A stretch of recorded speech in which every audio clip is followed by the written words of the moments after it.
le principe global de l'homocinétique, parce que c'est un mot qui est un peu savant et complexe, pour le rendre compréhensible par tout le monde. Donc c'est quoi? C'est le fait de faire en sorte que la fourche, enfin que les suspensions avant et arrière soient accordées ensemble? Ah non, non, c'est que Les roues avancent à la même sur vitesse. une voiture,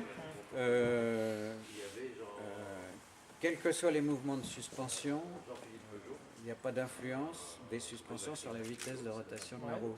Ouais.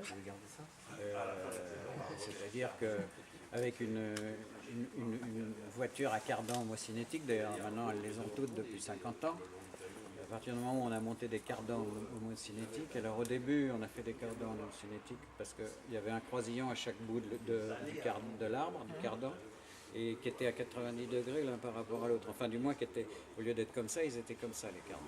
Voilà. Et ça permettait à la roue de toujours tourner à la même vitesse.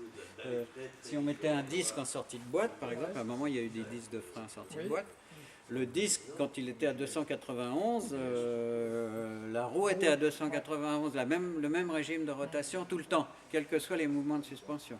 Alors qu'une moto, d'ailleurs ça s'entend, une moto quand ça passe sur des bosses, ça fait parce que la roue n'arrête pas de décélérer, accélérer, décélérer sur chaque bosse. D'accord. Okay. Si on enlevait un cardan homocinétique pour remettre un cardan classique avec un seul truc comme moi j'ai eu quand je courais en monoplace dans les années 60, là il n'y avait pas des cardans homocinétiques et donc on avait ces mouvements d'accélération de roue sur les voitures. On enlèverait ça sur une F1, on perdrait tout le tour. Donc ça, c'est principalement c'est sur la roue arrière, sur la roue motrice. Oui, c'est sur la roue motrice, mais c'est aussi au freinage. C'est-à-dire que sur les bosses, on a toujours une vitesse constante de défilement. La vitesse de défilement dans l'étrier est constante.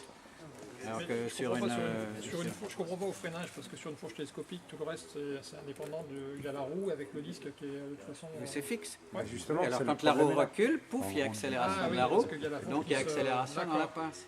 C'est énorme. Hein. Sur une Formule 1, on calcule au 10 microns près pour pas qu'il y ait de variation homocinétique. Sur une moto, on est à 40 mm. Ah oui, d'accord. Ok, effectivement. Enfin, 40 mm, pas vraiment, parce que quand on est freinage sur les bosses, on ne joue pas sur toute la suspension. Enfin bon, il reste 10 mm. 15 mm. 10-15. 15 mm, c'est énorme. Donc c'est au niveau du pilotage où ça se passe? C'est gommé aujourd'hui? Là, c'est zéro. Les points de fixation de ce qui commande le mouvement, parce que ça bouge, hein, ça tourne par rapport à... En fait, ça se déplace de ce qu'il faut pour que la vitesse de défilement du disque soit identique. Vous soyez là. C'est ça qui compense Voilà, c'est ça. Et il faut que le mouvement de frein compense la vitesse de la roue.